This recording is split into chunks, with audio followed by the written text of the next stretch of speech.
YouTube பார்வையாளர்கள் அனைவருக்கும் வணக்கம். ஜிகே பை ஆர்கே ஹப் சார்பாக உங்களை வரவேற்கிறேன். இது எங்களோட 2வது வீடியோங்க.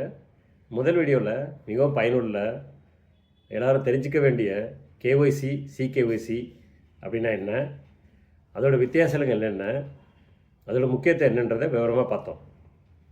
பார்க்க தவறியவங்க நீங்கள் வங்கி வாடிக்கையாளர் இருந்தால் கண்டிப்பாக அந்த வீடியோவை தவறாமல் பாருங்கள். அதுக்கான லிங்கை கீழே கொடுத்துருக்கோம்.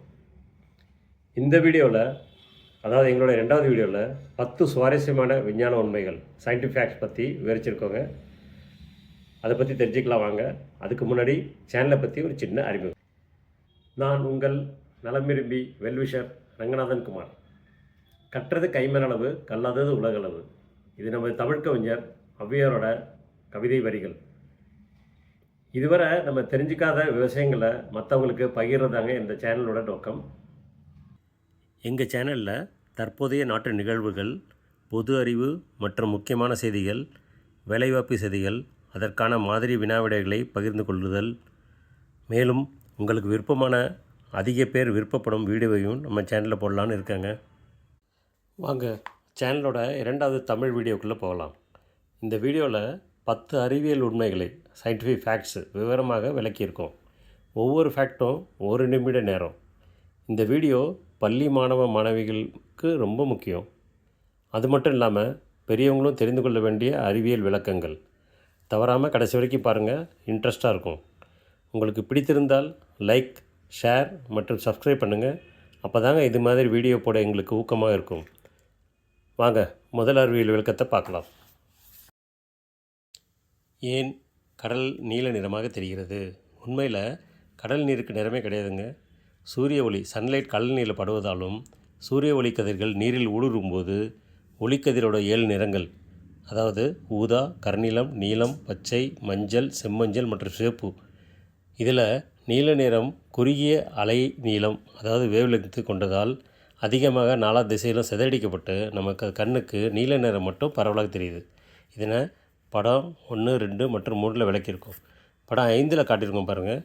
கடல் நீருக்கு அதற்கு அடியில் உள்ள மற்றும் நீரில் கலந்துள்ள பொருட்களின் அடர்த்திக்கு தகுந்த மாதிரி குறைந்த ஆழத்தில் லேசான நீளம், ஆழமான ஆழத்தில் அதிக நீளம், தாவர செடி நீர்வாழ் பூச்சி நிறைந்த இடத்தில் பச்சையாகவும், மண் கலந்த இடத்துல செம்பழுப்பாகவும் இருக்கும். சுருக்கமான விளக்கத்தை 6வது படத்தில் பார்க்கலாம். கடல் நீர் நீரமற்றது. பொதுவாக நீல நிறமாக இருப்பதற்கு சூரிய ஒளி கதிரின் நீல நிற வெளிப்பாடே காரணம். ஏன் பனிக்கட்டி ஐஸு நீரில் மிதக்குது? பனிக்கட்டி திரவ நீரை விட குறைந்த அடர்த்தி லெஸ் டென்ஸ் கொண்டது. குறைந்த அடர்த்தி உள்ள பொருட்கள் அதிக அடர்த்தி கொண்ட திரவத்தில் மிதக்கும். திரவ நீரில் நீரின் மூலக்கூறுகள் நெருக்கமாக இருக்கும், ஆனால் சுதந்திரமாக நகர முடியும். பனிக்கட்டியில் மூலக்கூறுகள் ஆறுமுக, அதாவது ஹெக்ஸகனல் வடிவில் ஒழுங்காக அமைந்து இடைவெளி கேப் உருவாகிறது. அதனால் அடர்த்தி குறைகிறது. இந்த விளக்கத்தை படம் 1, 2 மற்றும் 3 காண்பித்திருக்கோம். பனி மேற்பரப்பில் மிதந்து நீரின் மேல் ஒரு இன்சுலேட்டர் உள் அடைப்பை உருவாக்கி கீழே உள்ள நீர் உறையாமல் இருக்க உதவுகிறது. பனி மூழ்கினால் நீர்நிலைகள் அடியிலிருந்து உறையத் தொடங்கும். இது பூமியில் உள்ள உயிரினங்களுக்கு ஆபத்தானது. பெரும்பாலான பொருட்கள் உறையும் போது அடர்த்தி அதிகரிக்கும், ஆனால் நீர் சில விதிவிலக்குகளில் ஒன்று. அடுத்து, ஏன் இடி மின்னலுக்கு அப்புறம் சிறிது நேரம் கழித்து கேட்கிறது? ஒலி, லைட்டு, ஒலி சவுண்டை விட மிக வேகமாக செல்கிறது. ஆகையால் நமக்கு மின்னல் ஒலி வடிவில் முதலிலும், இடி ஒலி வளைவில் சில வினாடிகள் கழித்து கேட்கிறது. மின்னல் மேகங்களை மின்சக்தியை வெளியேற்ற ஒரு நிகழ்வு. மின்னல் ஏற்படும்போது மிக அதிக வெப்பம் காற்றை திடீரென விரிவடை செய்து காற்று அலை வேவ்ஸ் பரவி நமக்கு இடியாக கேட்கிறது. ஒலி, லைட்டு ஒலியை விட சவுண்டை விட மிக வேகமானது. ஒலி லைட்டோட வேகம் 2,99,792 km/s. ஆனால் சவுண்டோட வேகம் 343 m/s. ஒலியை விட 10 லட்சம் மடங்கு வேகமானது. எனவே தான் முதலில் மின்னலும் பின்னர் இடியும் நமக்கு காண மற்றும் கேட்க முடிகிறது. இடி 25 to 30 km தூரம் வரை கேட்கலாம், ஆனால் மின்னல் 150 km தூரம் கூட தெரியும். விமானங்கள், ஏரோப்ளேன் எப்படி பறக்கிறது? விமானம் பறக்க லிஃப்ட் எனப்படும் மேல் தூக்கு விசை மற்றும் இறக்கைகளின் விங்ஸு வடிவமும் காரணம்.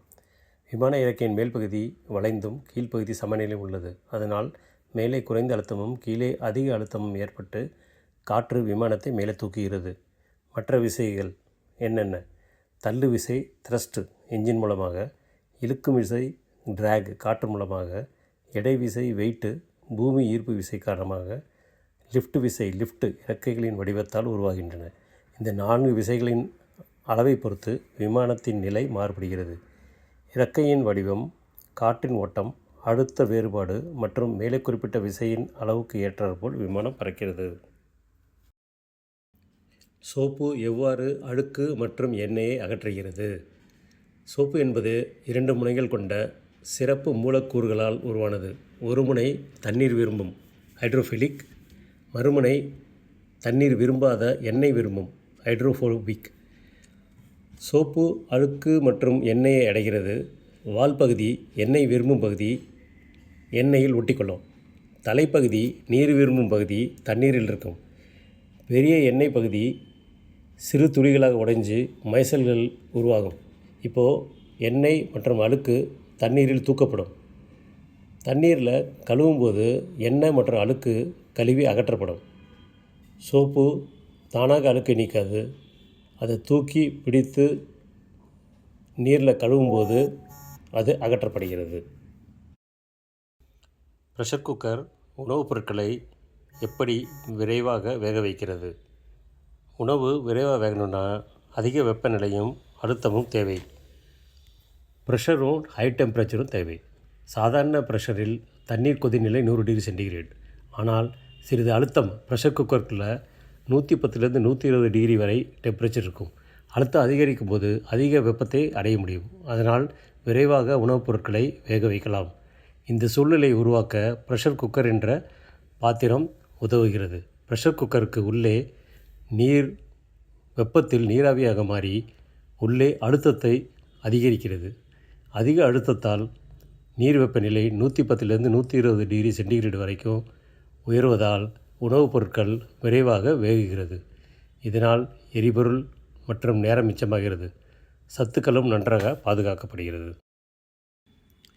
பிரெட் டோஸ்ட் செய்தால் ப்ரௌன் நிறமாக மாறுவது எப்படி? பிரெட்டில் உள்ள சர்க்கரை சுகர் மற்றும் புரதங்கள் புரோட்டீன் வெப்பத்தினால் ஒரு கெமிக்கல் ரியாக்ஷன் ரசாயன மாற்றத்தில் ஈடுபட்டு ப்ரௌன் நிறமும் சுவையும் பெறுகின்றன.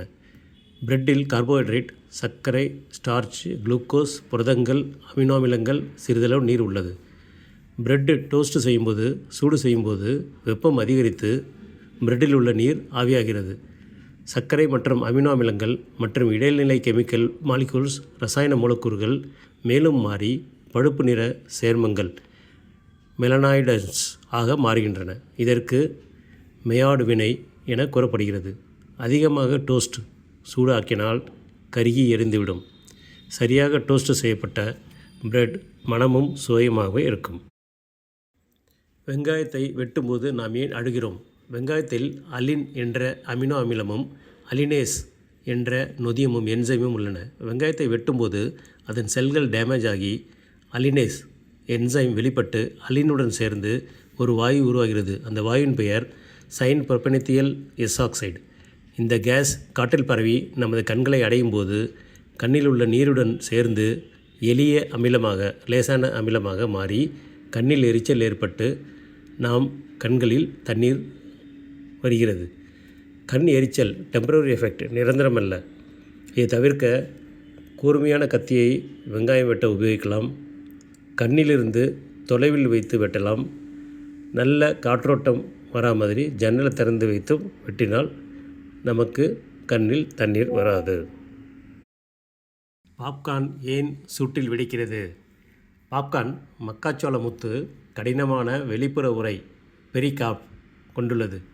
உள்ளே மாவுச்சத்து நிறைந்த உள்பகுதி எண்டோஸ்போம் என்று அழைக்கப்படுகிறது. குறுகிய பகுதியில் சிறிய அளவு நீர் உள்ளது. சூடு பண்ணும்போது உள்ளே உள்ள நீர் வெப்பமடைந்து நீராவியாக மாறும். நீராவின் அழுத்தத்தால் கடினமான வெளிப்புற உறை உடைந்து உள்பகுதி எண்டோஸ்போம் வெளியே விரிவடைகிறது. வெளியே வந்த மாவுச்சத்து குளிர்ந்து மென்மையான பாப்கார்னாக மாறுகிறது. நீர் இல்லாத அல்லது உறை சேதமடைந்த பாப்கார்ன் வெடிக்காது. ஒரு மக்காச்சோள முத்து வெடிக்கும்போது அதன் அளவு சுமார் 20 முதல் 50 மடங்கு வரை அதிகரிக்கும். உலகில் அதிகம் உற்பத்தி செய்யப்படும் ஸ்நாக் பொருட்களில் பாப்கார்னும் ஒன்றாகும். வானம் ஏன் நீல நிறமாக தெரிகிறது? சூரிய ஒளியில் 7 நிறங்கள் உள்ளன. புவியின் வளிமண்டலம் நீல நிற ஒளியை மற்ற நிறங்களை விட அதிகமாக சிதறடிக்கிறது. ஏனெனில் நீல நிற ஒளிக்கு அலைநீளம் வேவ்லெங்த் குறைவு. அதனால்தான் பகலில் வானம் நீல நிறமாக தெரிகிறது. சூரிய ஒளி வெள்ளை ஒளி 7 நிறங்களின் கலவையாகும். ஊதா, ஆழ்நீலம், நீலம், பச்சை, மஞ்சள், செம்மஞ்சள் மற்றும் சிவப்பு. இது ஆங்கிலத்தில் விப்ஜிஆர்னு சொல்லுவாங்க. Violet, indigo, blue, green, yellow, orange and red. சூரிய ஒளி புவியின் வளிமண்டலத்திற்குள் எர்த் அட்மாஸ்பியர் நுழையும் போது மிகச்சிறிய காற்று மூலக்கூறுகள் நீல நிற ஒளியை எல்லா திசையிலும் சிதறடிக்கின்றன. மற்ற நிறங்கள் சிதறாமல் நேராக செல்லும். அதனால தான் தெளிவான வானம் நீல நிறமாக தெரிகிறது. காலை சூரிய உதயம் மற்றும் மாலை சூரிய அஸ்தமன நேரங்களில் சூரிய ஒளி வளிமண்டலத்தில் நீண்ட நேரம் பயணிக்கிறது. அப்போது நீல நிறம் அதிகமாக சிதறுவதால் சிவப்பு, ஆரஞ்சு மற்றும் மஞ்சள் நிறம் அதிகமாக தெரிகின்றன. ஜிகே பை ஆர்கே ஹப் சார்பாக உங்களுக்கு நன்றி. இந்த 10 நிமிஷத்தில் 10 அறிவியல் விளக்கங்கள் கொண்ட வீடியோ உங்களுக்கு ரொம்ப பிடிச்சிருக்குன்னு நினைக்கிறேன். இந்த வீடியோ இங்கிலீஷ்லேயும் வெளியிட போகிறோம். பார்த்து கமெண்ட் பண்ணுங்கள். மேலும் மிக முக்கியமான சுவாரஸ்யமான அனைவரும் தெரிந்து கொள்ள வேண்டிய தகவல்களை உங்களுக்கு பகிர்ந்து கொள்கிறோம். அதனால் ஒவ்வொரு ஃபேக்டையும் 1 நிமிட யூடியூப் ஷார்ட்டாக போடவும் பிளான் பண்ணியிருக்கோம். அதையும் பார்த்து கமெண்ட் பண்ணுங்கள். இதனோட லிங்க்கு கீழே டிஸ்கிரிப்ஷனில் ஷேர் பண்ணியிருக்கோம்.